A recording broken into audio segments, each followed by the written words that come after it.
Dr. Lanyon's narrative.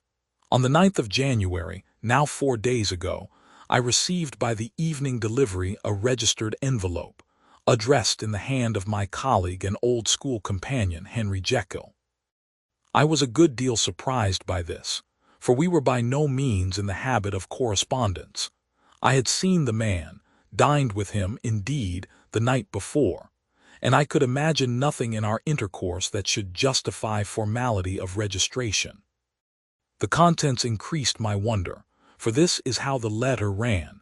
10th December 18. Dear Lanyon, you are one of my oldest friends, and although we may have differed at times on scientific questions, I cannot remember, at least on my side, any break in our affection. There was never a day when, if you had said to me, Jekyll, my life, my honor, my reason depend upon you, I would not have sacrificed my left hand to help you. Lanyon, my life, my honor, my reason, are all at your mercy. If you fail me tonight, I am lost. You might suppose, after this preface, that I am going to ask you for something dishonorable to grant. Judge for yourself. I want you to postpone all other engagements for tonight, even if you were summoned to the bedside of an emperor. To take a cab, unless your carriage should be actually at the door, and with this letter in your hand for consultation, to drive straight to my house. Poole, my butler, has his orders. You will find him waiting your arrival with a locksmith. The door of my cabinet is then to be forced, and you are to go in alone, to open the glazed press, letter E on the left hand, breaking the lock if it be shut, and to draw out with all its contents as they stand, the fourth drawer from the top, or, which is the same thing, the third from the bottom. In my extreme distress of mind, I have a morbid fear of misdirecting you, but even if I am in error, you may know the right drawer by its contents, some powders, a file, and a paper book. This drawer I beg of you to carry back with you to Cavendish Square exactly as it stands. That is the first part of the service. Now for the second. You should be back, if you set out at once on the receipt of this, long before midnight. But I will leave you that amount of margin, not only in the fear of one of those obstacles that can neither be prevented nor foreseen, but because an hour when your servants are in bed is to be preferred for what will then remain to do. At midnight, then, I have to ask you to be alone in your consulting room, to admit with your own hand into the house a man who will present himself in my name, and to place in his hands the drawer that you will have brought with you from my cabinet. Then you will have played your part and earned my gratitude completely. 5 minutes afterwards, if you insist upon an explanation, you will have understood that these arrangements are of capital importance, and that by the neglect of one of them, fantastic as they must appear, you might have charged your conscience with my death or the shipwreck of my reason. Confident as I am that you will not trifle with this appeal, my heart sinks and my hand trembles at the bare thought of such a possibility.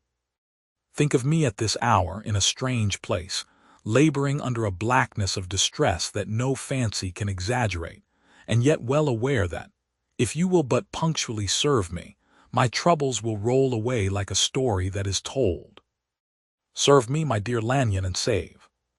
Your friend, H.J.P.S. I had already sealed this up when a fresh terror struck upon my soul. It is possible that the post office may fail me, and this letter not come into your hands until tomorrow morning. In that case, dear Lanyon, do my errand when it shall be most convenient for you in the course of the day, and once more expect my messenger at midnight. It may then already be too late. And if that night passes without event, you will know that you have seen the last of Henry Jekyll. Upon the reading of this letter, I made sure my colleague was insane, but till that was proved beyond the possibility of doubt, I felt bound to do as he requested. The less I understood of this farrago, the less I was in a position to judge of its importance, and an appeal so worded could not be set aside without a grave responsibility. I rose accordingly from table, got into a hansom, and drove straight to Jekyll's house. The butler was awaiting my arrival.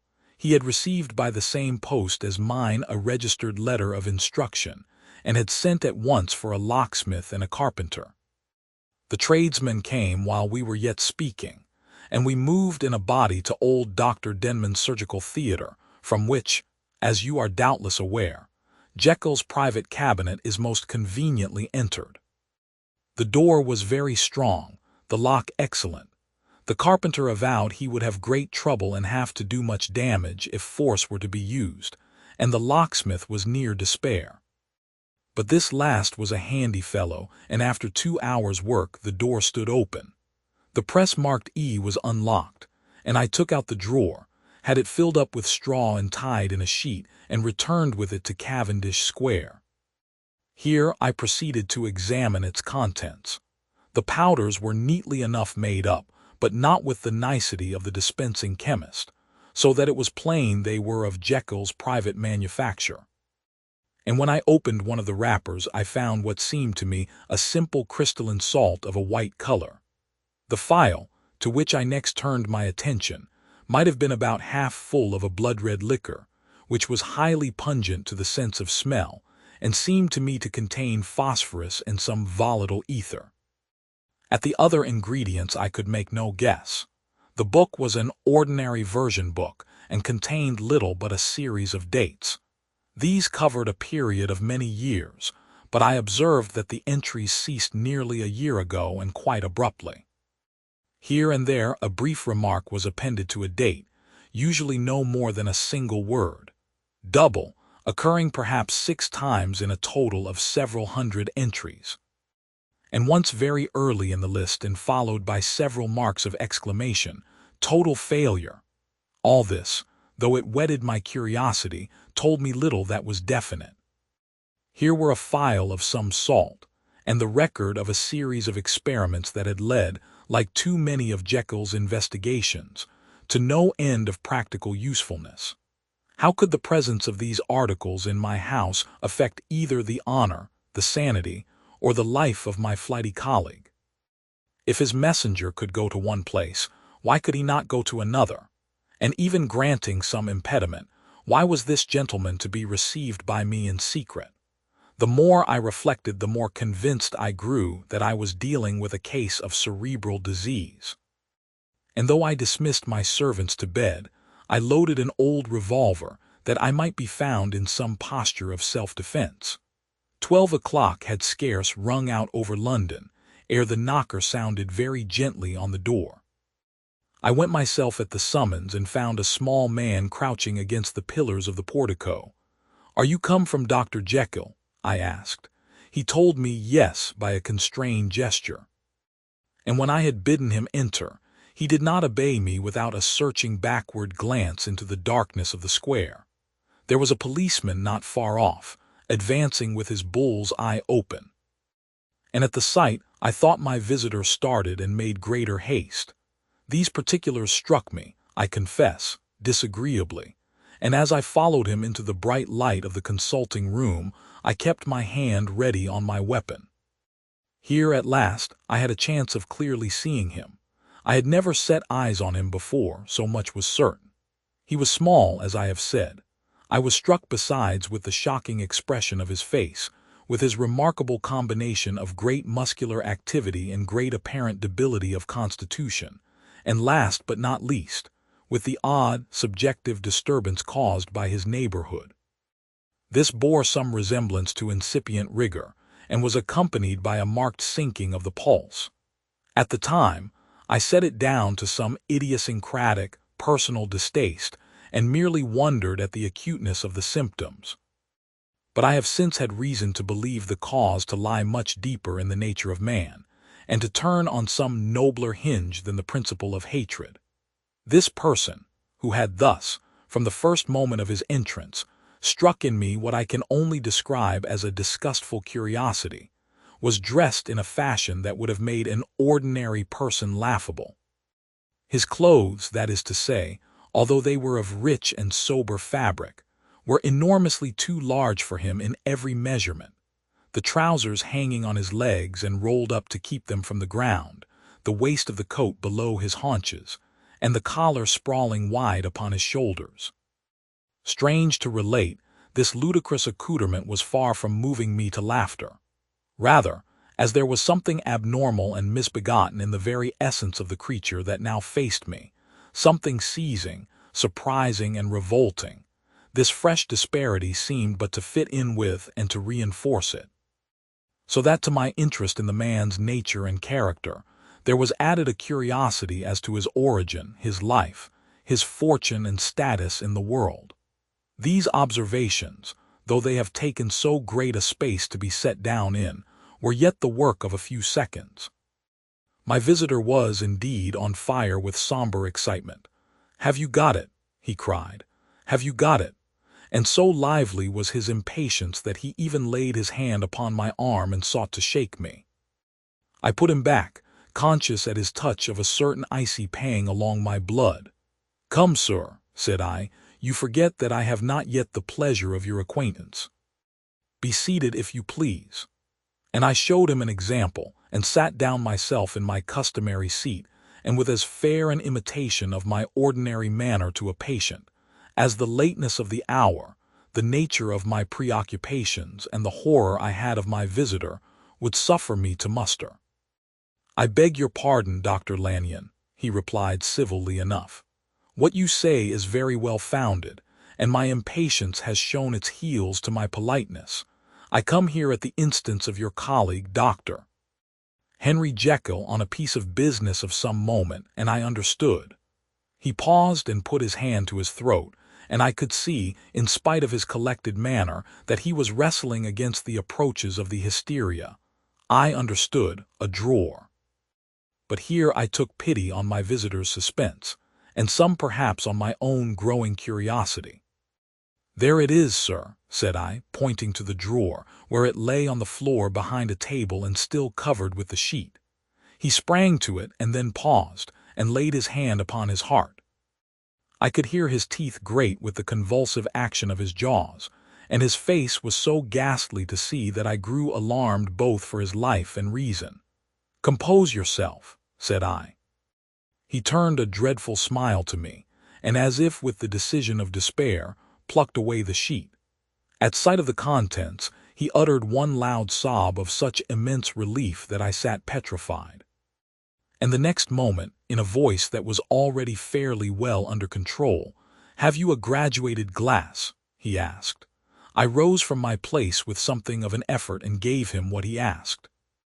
He thanked me with a smiling nod, measured out a few minims of the red tincture, and added one of the powders. The mixture, which was at first of a reddish hue, began, in proportion as the crystals melted, to brighten in color, to effervesce audibly, and to throw off small fumes of vapor. Suddenly and at the same moment the ebullition ceased, and the compound changed to a dark purple, which faded again more slowly to a watery green. My visitor, who had watched these metamorphoses with a keen eye, smiled, set down the glass upon the table, and then turned and looked upon me with an air of scrutiny. "And now," said he, "to settle what remains. Will you be wise? Will you be guided? Will you suffer me to take this glass in my hand and to go forth from your house without further parley, or has the greed of curiosity too much command of you? Think before you answer, for it shall be done as you decide. As you decide, you shall be left as you were before, and neither richer nor wiser, unless the sense of service rendered to a man in mortal distress may be counted as a kind of riches of the soul. Or, if you shall so prefer to choose, a new province of knowledge and new avenues to fame and power shall be laid open to you, here in this room, upon the instant. And your sight shall be blasted by a prodigy to stagger the unbelief of Satan." "Sir," said I, affecting a coolness that I was far from truly possessing, "you speak enigmas, and you will perhaps not wonder that I hear you with no very strong impression of belief. But I have gone too far in the way of inexplicable services to pause before I see the end." "It is well," replied my visitor. "Lanyon, you remember your vows. What follows is under the seal of our profession. And now, you who have so long been bound to the most narrow and material views, you who have denied the virtue of transcendental medicine, You who have derided your superiors, behold." He put the glass to his lips and drank at one gulp. A cry followed. He reeled, staggered, clutched at the table and held on, staring with injected eyes, gasping with open mouth. And as I looked there came, I thought, a change. He seemed to swell. His face became suddenly black and the features seemed to melt and alter. And the next moment I had sprung to my feet and leaped back against the wall, my arms raised to shield me from that prodigy, my mind submerged in terror. "Oh God!" I screamed, and "Oh God!" again and again, for there before my eyes, pale and shaken and half fainting and groping before him with his hands like a man restored from death, there stood Henry Jekyll. What he told me in the next hour I cannot bring my mind to set on paper. I saw what I saw, I heard what I heard, and my soul sickened at it. And yet now when that sight has faded from my eyes, I ask myself if I believe it, and I cannot answer. My life is shaken to its roots.